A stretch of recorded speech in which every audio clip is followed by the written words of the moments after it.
कुणाच्या तरी आईच्या पोटचं लेकरू सकाळी घरी निघाले आणि परत घरी आलं नाही, त्या आईच्या यातना एक स्त्री समजू शकते.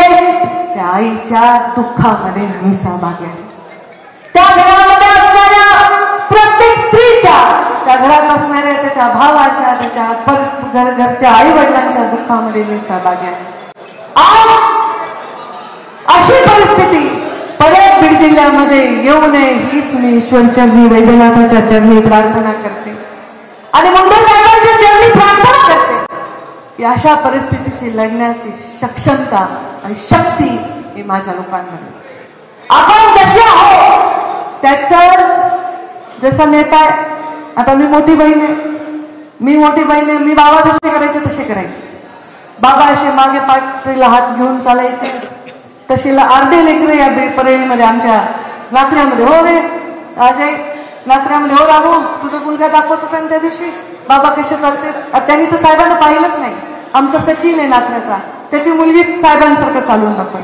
आज या राज्यामध्ये मुंडे साहेबा जसा नेता आहे, जसा कार्यकर्ता आहे, तसाच खाली कार्यकर्ता तयार होत असतो. आपल्या कार्यकर्त्यांवर आम्ही आयुष्यामध्ये चांगले संस्कार करायचा प्रयत्न केलेला आणि माझ्या कार्यकर्त्यांकडून, माझ्या जवळच्या माणसाकडून कोणालाही नख सुद्धा लागलं नाही पाहिजे ही माझी अपेक्षा. माझ्या लोकसभेनंतर सुद्धा मी आवाहन केलं, मन मोठं ठेवा. निवडणुका येतात आणि जातात. निवडणुकीमध्ये एखादा माणूस आपल्या विरोधात काम केलं म्हणून त्याच्या जीवावर उठायचं काही कारण नाही. पुढच्या निवडणुकीमध्ये बदल होत असतात. लोक भ्रमात जातात, लोक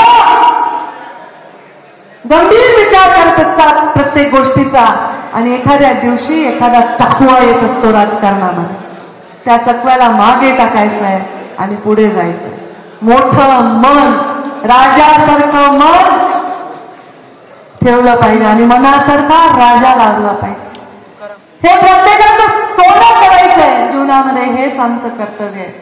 त्या लेकराचा जीव गेला त्याच्याबद्दल, त्याची जी निर्घृणपणे त्याचा हत्या झाली त्याच्याबद्दल मी अत्यंत तीव्र संताप व्यक्त करते.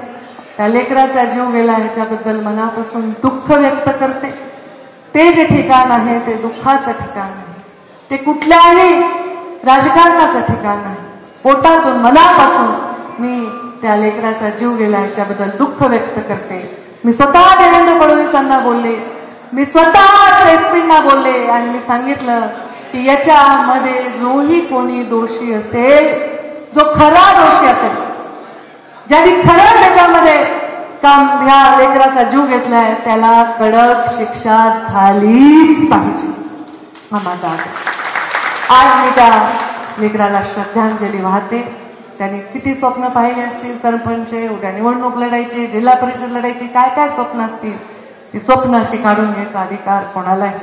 तुम्हाला राग आलाय ना, एखाद्याने तुमचं कॉलर धरली ना, तुम्ही पण त्याचा धरा जास्तीत जास्त. एखाद्याने एक थोबडीत मारली, तुम्ही 2 मारा. एखाद्याचा जीव घ्यायला तुम्ही काही ईश्वर आहेत का, असुर आहेत, राक्षस आहेत? हे चालणार नाही. हे आपल्या